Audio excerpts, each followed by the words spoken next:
À côté de cette date, c'est la Saint-Nicolas. Alors j'en profite pour faire un petit message personnel à notre réalisateur qui s'appelle Nicolas. Ah oui, bonne fête. Bonne fête, Nico. À mon fils aussi qui s'appelle Nicolas. Fête, l'anniversaire du fils de Sophie. Et alors Nicolas Perrac qu'on adore également. Alors il y en a plein de Nicolas. Nicolas Caro aussi qui présente l'émission Livre, bien sûr.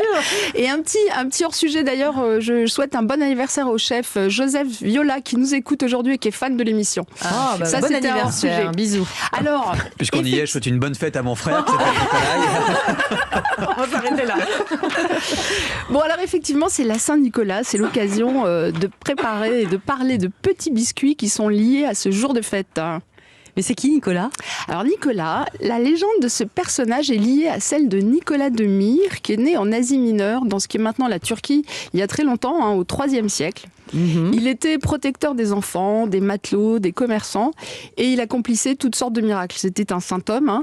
Et la légende raconte qu'il aurait ressuscité des enfants qui étaient tués par un boucher. Pas mal. En fait, il s'était invité à déjeuner chez un boucher et il lui a demandé du petit salé. Et le gars, pensant qu'il était découvert, lui a avoué qu'il avait tué ses 3 petits-enfants. Et qu'il avait mis du sel dessus. Oui, alors, alors il a ressuscité, puisque c'était un saint. Ils étaient bizarres, les bouchers, à cette époque. Heureusement qu'il est passé par là. Heureusement, il a ressuscité ses 3 petits-enfants. Et puis, pour punir le boucher, il a attaché à son âne. Et du coup, ce Nicolas a pris le nom de Père Fouettard. Bravo, Julia, elle suit.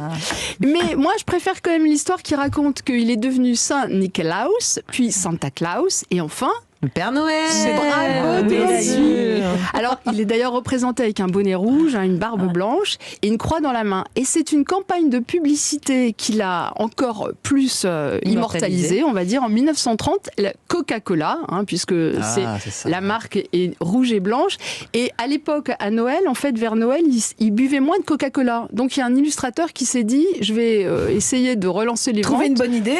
Et il représentait en fait Saint-Nicolas donnant à boire du Coca à des petits-enfants. Et il est devenu évidemment très célèbre. Mais alors Sophie, c'est quoi le rapport avec la pâtisserie ? Alors déjà, je voudrais savoir si vous avez été sage autour de cette table. Très, faites passer ça. Parce que j'ai apporté des tas de friandises. Alors il est coutume de préparer des biscuits traditionnels ce jour-là. Parce que depuis le jour de sa mort, Saint-Nicolas est célébré dans beaucoup de pays du Nord.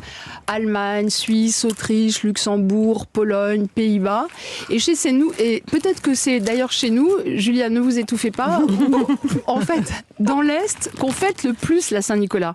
Alors, mais je voudrais faire une petite aparté parce que je sais que Sophie a quelque chose à nous, même chanter, non Sophie ? Alors moi j'ai grandi en Hollande et en Hollande on fête Sinterklaas. Donc c'est la petite chanson. Sinterklaas kapoentje, gooi wat in mijn schoentje, gooi wat in mijn laasje, dank je Sinterklaas.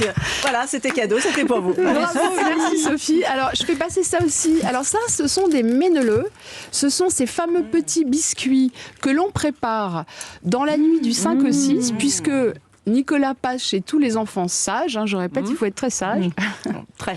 Et les enfants lui posent un petit verre de vin, ou de vin chaud, ou de lait. Et puis lui, il apporte en fait ses petits biscuits. C'est la tradition. Méneleux, ça veut dire petit bonhomme. D'accord. Et je vous ai apporté aussi des bredele.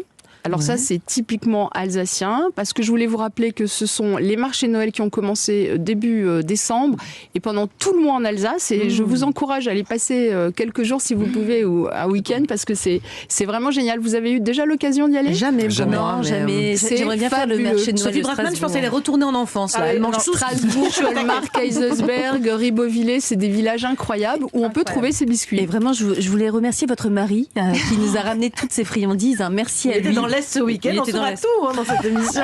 Sophie, est-ce que vous pouvez nous donner la recette, si tant est que quelqu'un veut le faire chez soi ? Mais oui, vous Julia, vous allez la faire. Bien sûr. Allez, mène-le, c'est ça.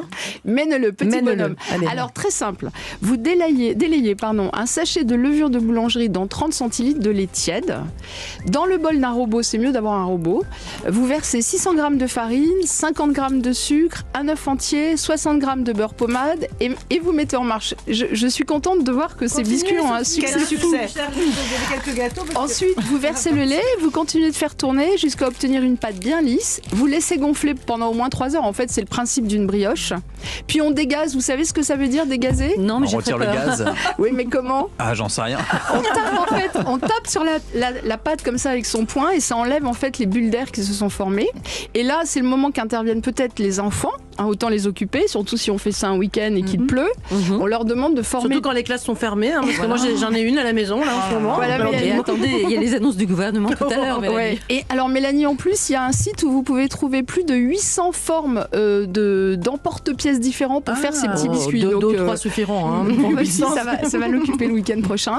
Et donc vous formez un petit bonhomme, vous refaites lever 30 minutes et puis vous décorez avec les pépites de chocolat. Vous avez vu, il y en a qui ont des petites pépites de chocolat qui font les yeux, les petits boutons. Ouais. Vous mettez au four et puis vous dégustez. C'est pas très difficile, Pas du tout. J'allais vous poser la question, c'est dur à faire ça, non, Sophie? Julia, j'aimerais bien que vous essayiez, que vous nous en parliez prochainement. Écoutez, elle vous demande parce qu'elle n'a pas écouté quand même. C'est dur à faire. Mais la recette est écrite et elle peut la retrouver sur le site. Vous savez que souvent je prends en photo vos recettes et je me dis qu'il faut que j'essaie à la maison. Mais j'ai pas encore. Vous avez commencé? Non, pas encore. Non, j'ai pas encore commencé. Je dois la croire ou pas? Sinon, elle les prend en photo. Je l'ai vu faire. De là à dire qu'elle va jusqu'au bout de la recette, c'est une autre histoire. Par contre, je mange bien. C'était délicieux. Merci. Elle vous fait honneur à chaque fois quand même. C'est vrai, je suis flattée. C'est déjà ça. Merci beaucoup Sophie Menu pour cette délicieuse chronique et cette dégustation parfaite qui nous a fait replonger en enfance, surtout Sophie Braffman, j'ai l'impression.